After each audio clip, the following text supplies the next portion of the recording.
Isaiah Jones on your right, Fernando Mendoza on your left. We'll start with Rabbi, then go to Seth.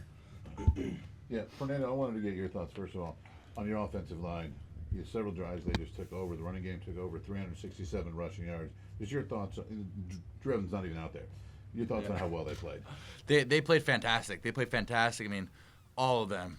Coogan, KB, Zen stepping in. That was great. Carter and Bray. I mean, all those guys just dominated. And Maryland, their defensive game plan, it seemed like they want to take away our pass game, take away our RPO game, and take away our pass game. They get a lot of depth in all the pass concepts we threw at them.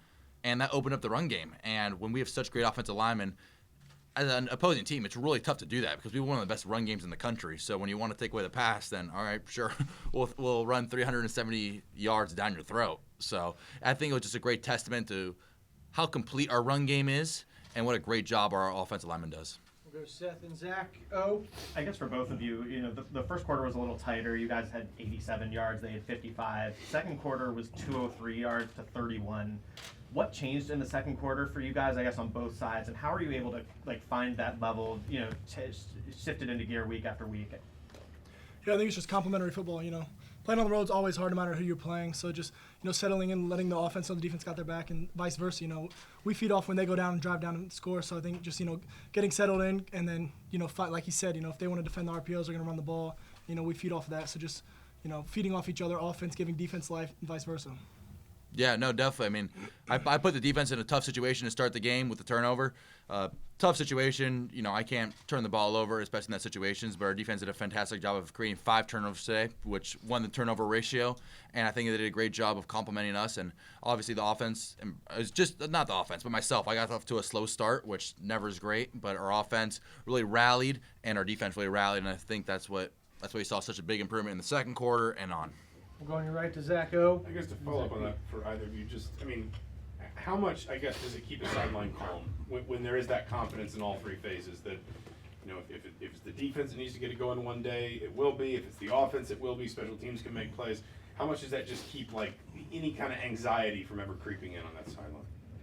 I think it's just the trust that we have in each other. When I see Bones go out there for defense, I trust with my full heart that they're going to go get a stop. And if they don't, I know that they might get punched in the face one drive, but the next drive they're going to knock those guys out. So I think it's the same. I can't speak for him, but I think it's the same mutual feeling that it's a lot of complementary football. And it's not offense versus defense. Oh, who's winning this game? Who's doing better? It's more of complementary football. We know we have each other's back, and it's one group all going to one goal, which is to win the football game. Right. I agree. It's confidence you build in practice. I know he can make these plays. I know the offense can play really well. And obviously, a few games ago, we saw how he responded to throwing a pick and then going out and putting the game-winning touchdown in. So there's never a doubt in these guys and what our offense can do. So I think we just feed off each other. We'll go on your left to Zach B. and then Daniel. Fernando, no Drew Evans. You're down Elijah as well for most of the game. Isaiah, you're seeing Jeff Utzinger, Caden Turner come out and make plays. What does a performance like tonight tell you guys about this team's depth? Yeah, for the defensive side, it's next man up mentality, and so everyone in that linebacker room is ready to step up. And I thought those guys did really good. KT had that pick today, so I was really happy for him on that. But it's just next man up mentality. And no matter who's down, it's always the next guy's up. Got to keep the standard, and that's something we were proud about on defense is having a standard and playing to that standard no matter who we're playing, no matter who is playing. So that's kind of how I feel on the defense. Yeah, and for the offensive side, Drew Evans goes out, and obviously he's a big part of our offensive line. However, Zen went in, and he's playing in big games at Ohio State, and that's what he was brought here to do, play in big games, and I think he did a fantastic job. I think you just plug him in, especially with the leadership we have under Coach Bostat, and then all the other offensive line leaders. It's just a strong group. It's such a strong cultural group that all those guys are excellent football players. So whether it's Drew, whether it's Zen, whether whoever's in the game, I always have full and genuine confidence in my offensive line. And then Elijah going out, that obviously sucks because Elijah, he's the leading touchdown receiver. I don't really know the yards, but I'm assuming he's the leading receiver for the year. And he creates a lot of big plays, and also he creates a lot of double teams, which can set up a lot of other guys. But I think Charlie Becker, who's actually one of my roommates, did a great job going in there. He had a quick game catch where he bursted for around 60 yards and showed that real good speed. And I think he went in there, did a good job blocking. I think that we also have Omar Cooper, EJ, and then Jonathan Brady also scored a touchdown. So whether it's the defense, offense, we have a lot of confidence in all our guys and the depth and just the whole Indiana team. It's next man up, next man mentality that they're going to go and do their job and not just be a filler, but they're going to excel at their job. We'll go on the right to Daniel.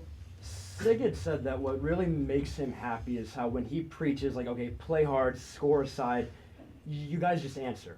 Why is that? Like, why is it that score and time aside, you guys just keep swinging?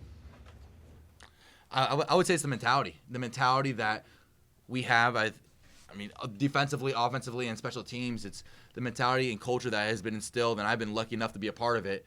You know, when I got here 6 months in January, whether it was spring practice, weight room, there was never any complacency. It was always taking big swings, taking that knockout punch, and I think we've seen in the games that we've had significant leads and significant wins on. And I just think it's such a great culture that we have here, players, support staff, and coaches alike, that no matter if we're up 10 at halftime or we're up 30 in the fourth quarter, we're gonna keep on swinging and keep on giving our best shot, because that's what that's what the present moment deserves, and that's what we deserve as a football team. Yeah, he covered it. I mean, you're just fighting complacency from last week. In January, you're fighting complacency from last year. Nothing's ever good enough.